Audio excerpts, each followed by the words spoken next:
Chapter 14, letting Jesus be himself with you. One day, a man decided to board himself up inside his house. He sealed off the doors, the windows, even the chimney. He left only one opening, the kitchen window, through which anyone who wished to speak to him was forced to speak.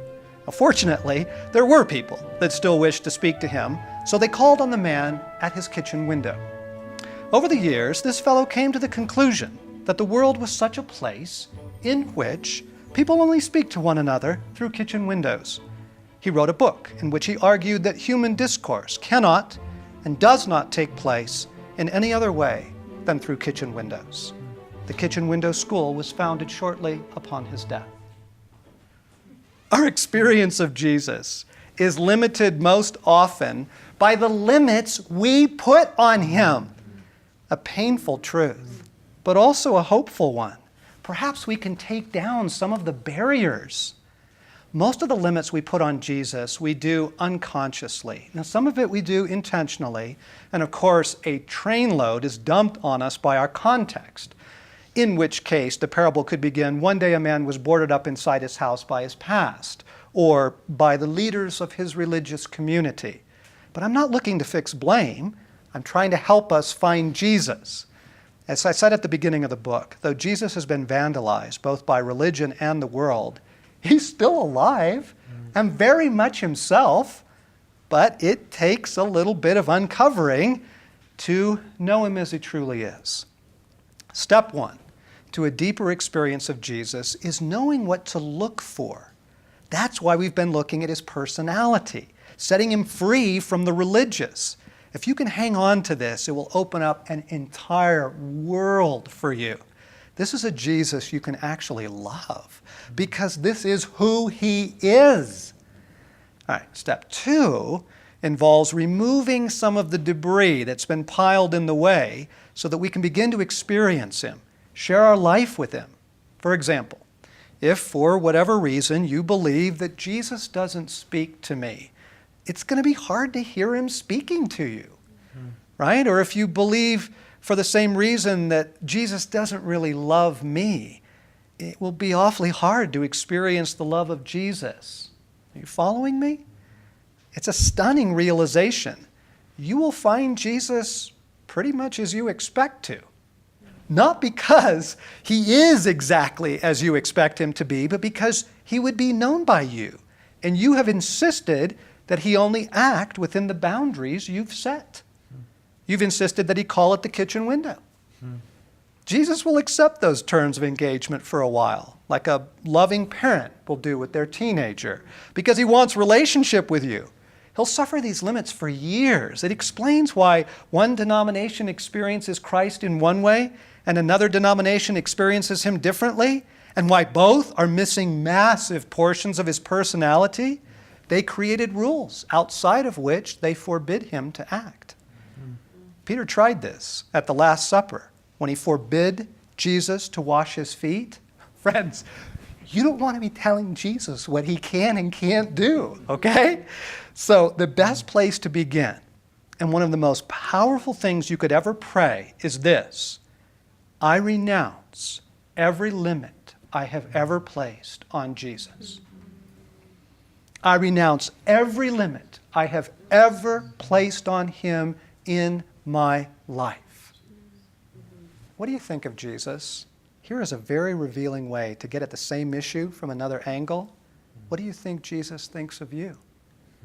You discover what you actually believe about Jesus when you admit what it is you believe he thinks of you. See, a friend of mine holds something than a low view of himself. You might say he keeps his self-image in a dark, smelly corner of the basement. He never likes to pass a mirror. He hates it when people pay him compliments, and he dismisses them immediately as proof that you don't really know him. His childhood story is heartbreaking, and the self-contempt that got in through that trauma sunk its talons deep. It has damaged his relationship with God in many ways. Repentance becomes beating himself up. Taking up his cross becomes self-hatred. shame and self-loathing are what he thinks it means to be humble. The offers of intimacy with Jesus seem too good to be true. God would never speak to me, he says. And so over the years, his view of God has become severe. A gifted teacher, he began to spread his brokenness by convincing others that God was angry, ready to judge, usually impatient with our attempts to love him. Tormented himself, he spread the torment of misunderstanding. These people can actually grow very large churches. Listen to how someone prays. It will reveal what they really think about Jesus. Does he sound near, or does the prayer make him seem far away, up in the sky somewhere? Does it sound as though Jesus might be someone we're bothering with our requests, someone with more important things to do? Does he have a sense of humor? Or is he always serious? Is it formal and religious, or good morning, Papa? Do they even sound like they know him? Really, listen to their prayers. Listen to your own. We interpret Jesus through our brokenness, a painful but also a hopeful truth. Maybe we can open up the doors and windows that we didn't know we closed. For as long as I can remember, I've been haunted personally by the feeling that it's never good enough. Okay, it doesn't matter what this is. It might be a project, a friendship, painting a house, being a father. It's just never good enough. This began way before I met Jesus. It's one of the core pressures I've lived under all my life. And no matter what I'm doing, it doesn't feel good enough.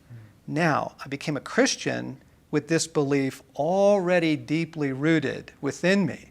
And what happened was it got attached to Jesus as well, so that nothing ever really feels good enough for him.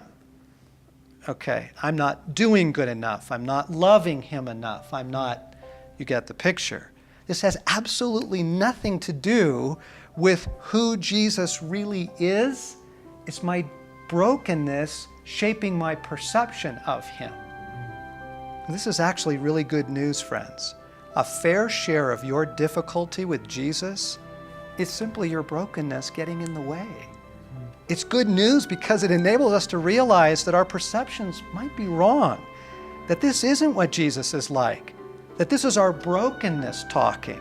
And second, healing our brokenness is exactly what Jesus came to do.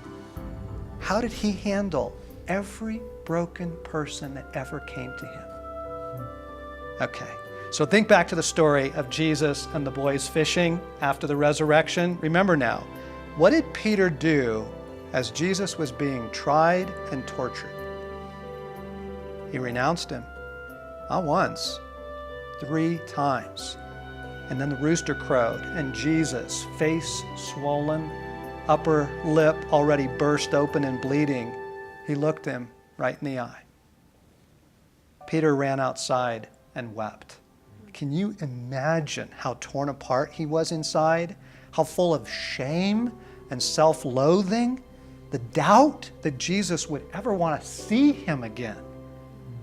When the 153 large fish pop into the nets and John figures out it's Jesus, Peter hits the water, swimming like a Labrador retriever for shore, and there on the beach, Jesus restores him. I wouldn't be surprised if he did that whole wonderful escapade just for Peter. Wow.